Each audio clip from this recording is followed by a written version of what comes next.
Olá, irmãos. A paz do nosso Senhor Jesus, tudo bom com vocês? A paz do Senhor, meus irmãos. Amém. Estou aqui na casa do irmão Anderson, do canal Tabernáculo Sagrado. Amém. E a gente acabou descobrindo que a gente mora perto um do outro, irmãos. É verdade, irmãos. E estamos iniciando um trabalho junto, irmãos.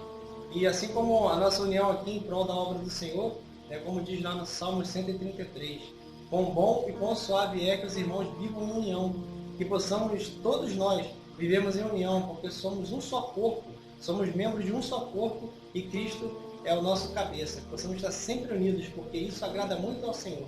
Amém. E isso também, irmão, me deixou muito feliz, né? E muito mais motivado, né? Que agora a gente pode também estar estudando junto, estar trazendo conteúdo junto, que nem hoje, né? Amém. E creio que isso vai ser não só bom para a minha vida, para a vida do irmão Anderson, mas também para a vida de vocês. Amém. Que acompanham aqui a gente e que tem buscado o Senhor, né, na palavra de Deus, tem buscado e está trazendo conhecimento aí para os irmãos. E nosso objetivo é esse, é poder crescer e ajudar os irmãos, amém? Amém. Então, irmãos, o nosso primeiro tema que a gente quer fazer juntos aqui é sobre um assunto bem recorrente no meu canal, né? Sobre a questão do preterismo. Os irmãos que me acompanham aí sabem que eu venho combatendo, né, essa linha. E como eu já estava com esse estudo praticamente pronto, né, e aí eu dei a ideia de a gente trazer esse assunto, o irmão Anderson concordou. Então, o que a gente vai apresentar hoje aqui para combater o preterismo? A gente vai, né, citar um texto que Paulo ali vem explicando sobre a segunda vinda do nosso Senhor. Está em 2 Tessalonicenses. Né? E ali Paulo vem explicando eventos que tem que acontecer para que o Senhor assim, possa voltar. Né? Pudesse voltar. Amém. E esse texto, né, Paulo cita eventos, né, para que isso ocorra. E esses eventos, né, estão ligados diretamente com outras partes das Escrituras. É isso que a gente vai estar mostrando aqui hoje. Né? E que esses eventos, que estão ligados a essas outras partes da Escritura, né, vai trazer o quê? Coisas que tem que acontecer, profecias, né, que tem que acontecer para que assim o Senhor possa assim realmente vir. Amém? Amém. Então, irmãos, o texto que nós vamos ler aqui se encontra lá em 2 Tessalonicenses, capítulo 2, a partir do versículo 1. E diz assim: Irmãos, no que diz respeito à vinda de nosso Senhor Jesus Cristo, é o assunto que ele está tratando, e a nossa reunião com ele, nós vos exortamos, versículo 2, a que não vos demovais da vossa mente com facilidade, nem vos perturbeis, quer por espírito, quer por palavra, quer por epístola, como se procedesse de nós, supondo tenha chegado o dia do Senhor. Versículo 3. Ninguém de modo nenhum vos engane, porque isto é a volta do nosso Senhor e a nossa reunião com Ele, que é um assunto que o apóstolo Paulo está tratando. Porque isto não acontecerá sem que primeiro venha a apostasia, que é o abandono da fé, e seja revelado o homem da iniquidade, o filho da perdição. É necessário que ele seja revelado. Versículo 4. O qual se opõe e se levanta contra tudo que se chama Deus, ou é objeto de culto, a ponto de assentar-se no santuário de Deus, ostentando-se como se fosse o próprio Deus. Versículo 5. Não vos recordais de que ainda convosco eu costumava dizer-vos essas coisas? Versículo 6.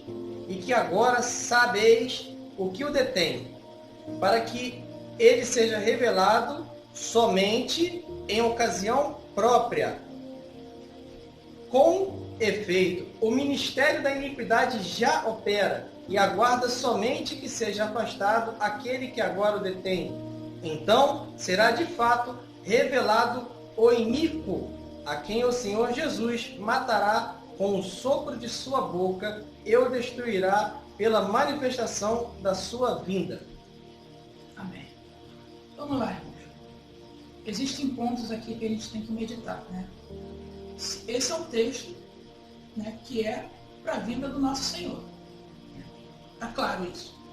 Então, esse texto tem, segundo a linha preterista, ele tem que ser aplicado logo no ano 70, para vir, porque eles falam que o Senhor voltou naquela época, então isso tudo que Paulo está pontuando aqui, esses eventos, tem que ter acontecido naquela época. Né?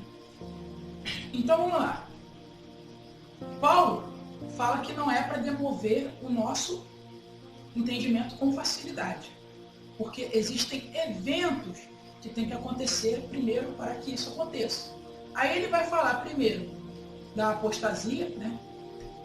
Que muita gente aqui, né, pré-tribulacionistas também falam que aqui o correto seria arrebatamento, que no original não tem cabimento isso. A palavra aqui no original, como os irmãos estão vendo aí, vocês podem conferir aí comigo, é realmente apostasia, tá?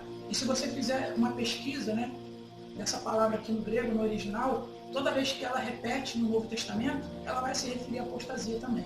Então, não tem como ela se referir em outro texto sendo apostasia e aqui sendo arrebatamento. Não tem como. E outro evento que tem que ser, né, manifestado para a vinda do nosso Senhor é se revelar o Filho da Perdição. Aqui Paulo utiliza, né, Filho da Perdição para se referir ao anticristo. Esse termo, né, anticristo, ele foi mais dito pelo apóstolo João, né? E o termo pegou, mas o Paulo está se referindo ao anticristo como filho da perdição. Né? Aqui a menção é ao anticristo. Né? E esse anticristo, né, esse filho da perdição, teria que ter se manifesto logo naquela época do ano 70. Né?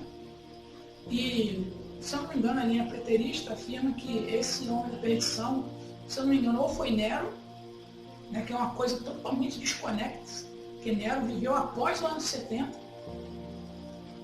Entendeu? É uma coisa que, tipo assim, não há cabimento. Paulo fala aqui que para a vinda do nosso Senhor tem que primeiro se manifestar o anticristo. E Nero, ele vai se levantar após o ano 70. Que o imperador daquela época do ano 70 é Tito. Né?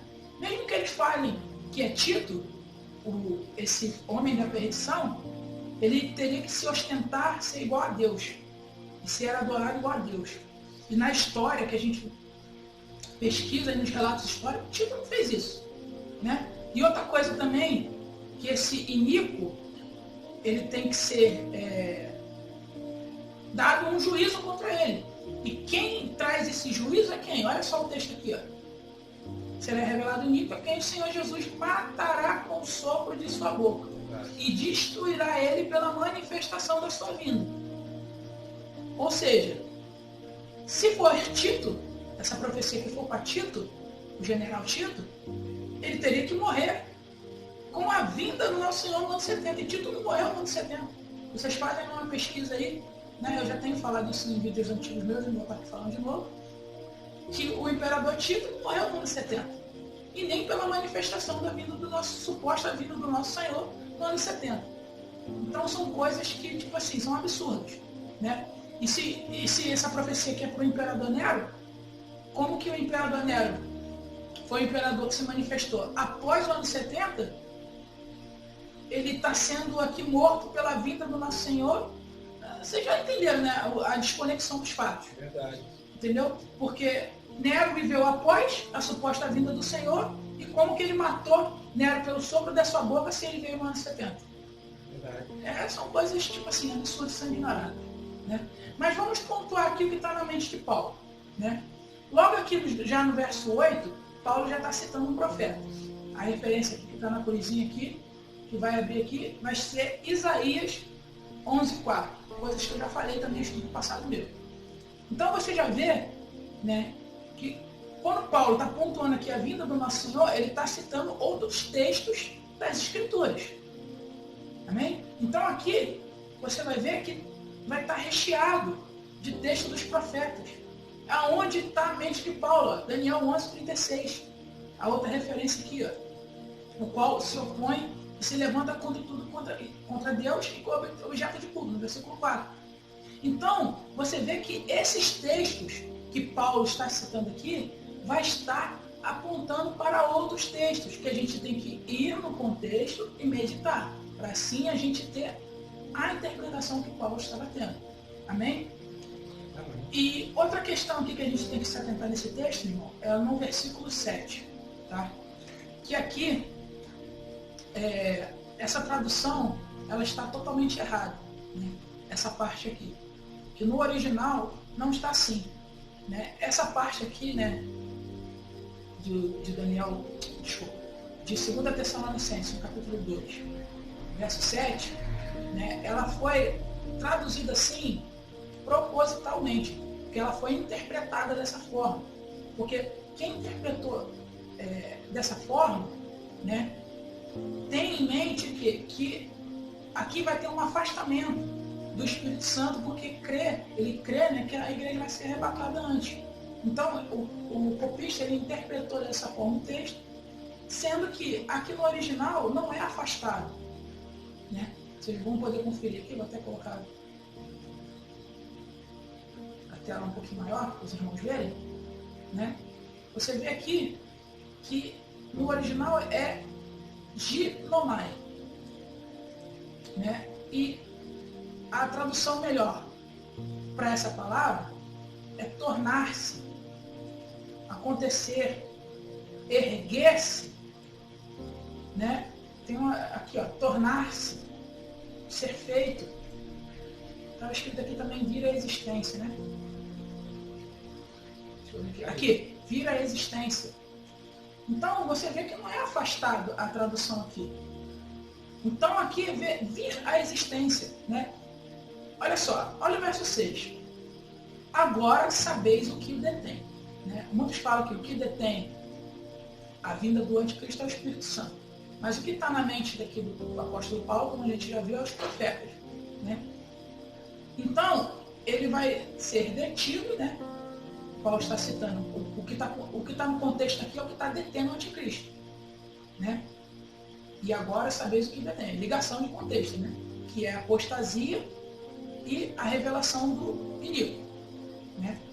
O que detém são isso, não é o Espírito Santo, né? Paulo está explicando isso. Isso aqui, essa palavra aqui é ligação de contexto, amém? E aqui ele vai ser revelado em ocasião própria, porque tem algo que está detendo ele.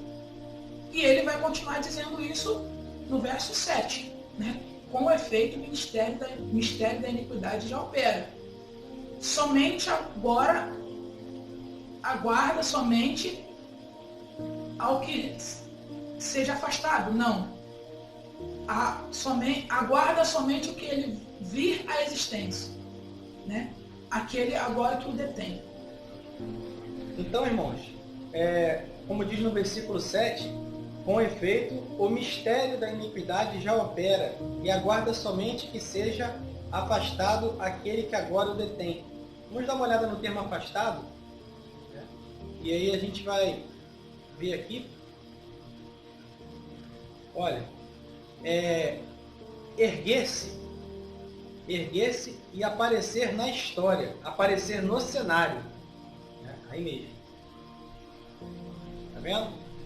De homens que se apresentam em público, ser feito, ocorrer, de milagres, acontecer, realizar-se, né? O apóstolo Paulo, ele tinha em mente toda a lei dos profetas, ele foi muito estudado aos pés de Gamaliel, ele sabia bastante das escrituras, e tudo isso estava na mente dele. Ele estava pensando aqui no profeta Daniel, isso está bem claro, quando diz que o chifre pequeno fará um acordo com muitos, né, durante uma semana, e na metade da semana ele vai romper.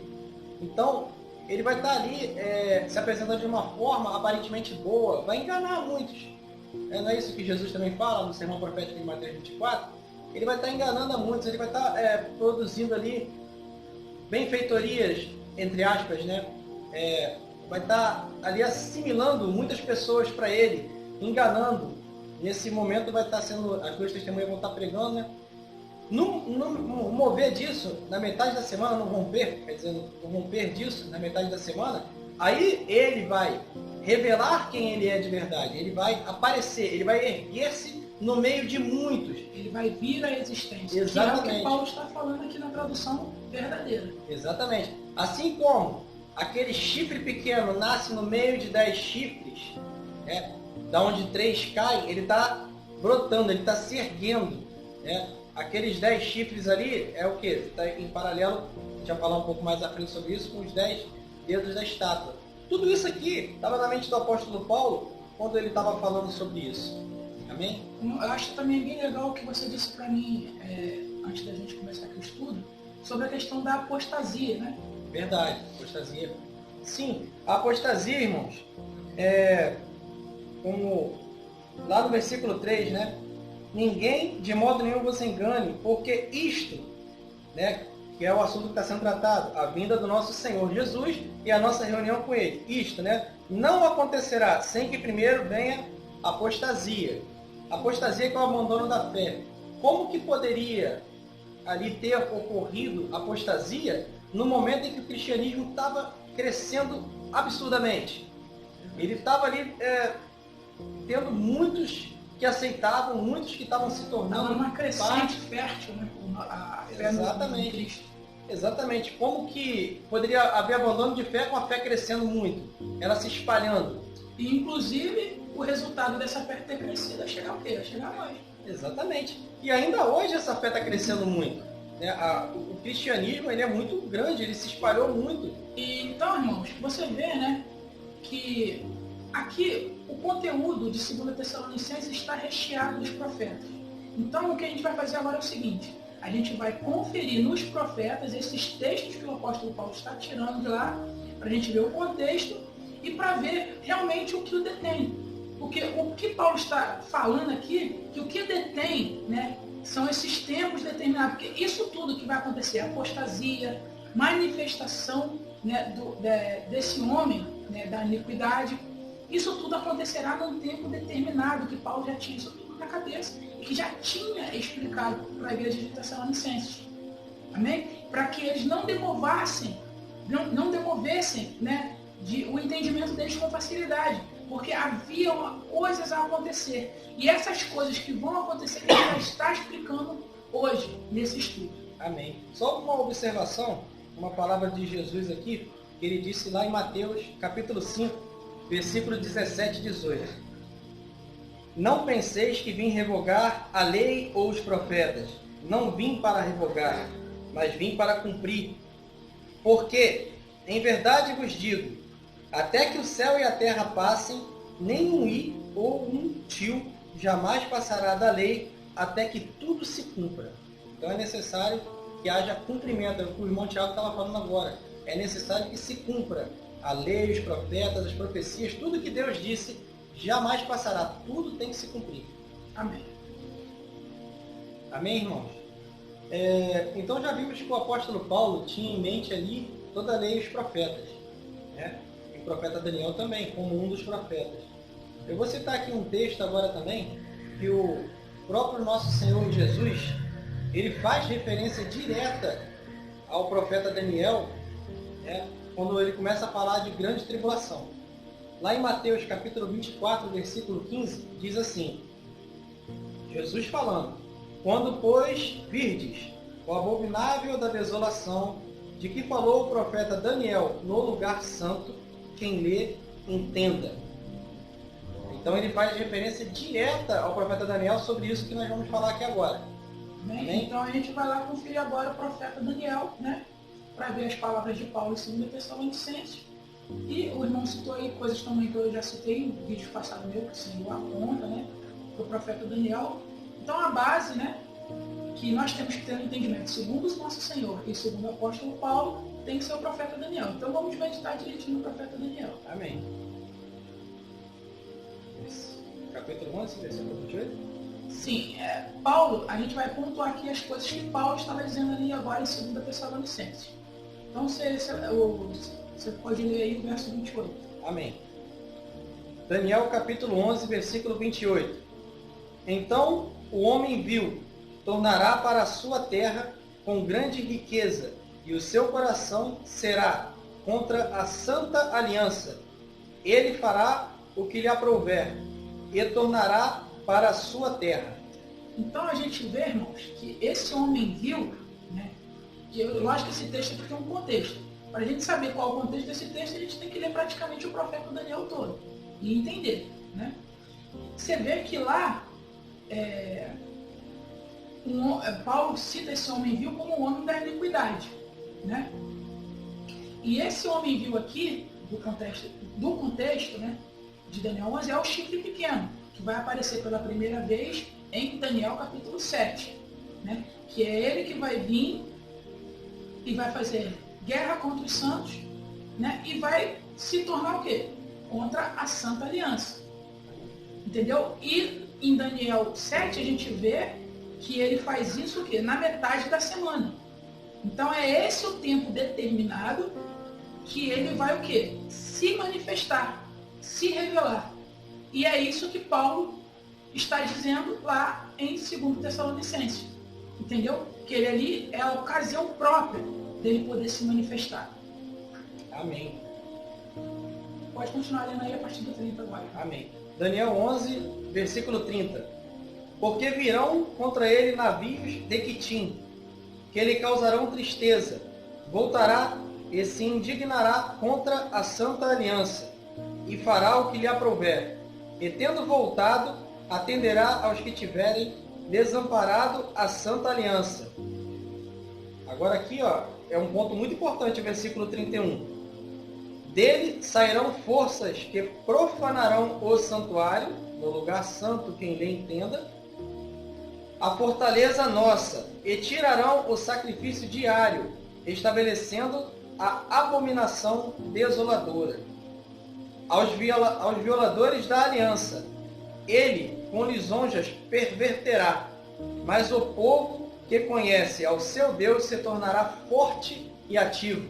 Amém? Amém. Então a gente vê aqui, irmãos, que ele vai se tornar contra a Santa Aliança, né? E é nesse momento que ele vai estar fazendo guerra contra os santos. Entendeu? Então aqui está dando detalhes de Daniel capítulo 7, que isso não explicou em Daniel capítulo 7. Amém? Então você vê que ele vai fazer guerra contra os santos quando ele ir contra a Santa Aliança. Essa Santa Aliança vocês acham que é qual? Não é a Nova Aliança? Então, ele vai ir contra a Santa Aliança, que é na metade da semana, e quando ele ir contra a Santa Aliança, né, ele vai por quê? Profanar o santuário. Essa foi a parte 1 do estudo, irmãos. A parte 2 vai estar no canal do irmão Anderson, Tabernáculo Sagrado. Amém.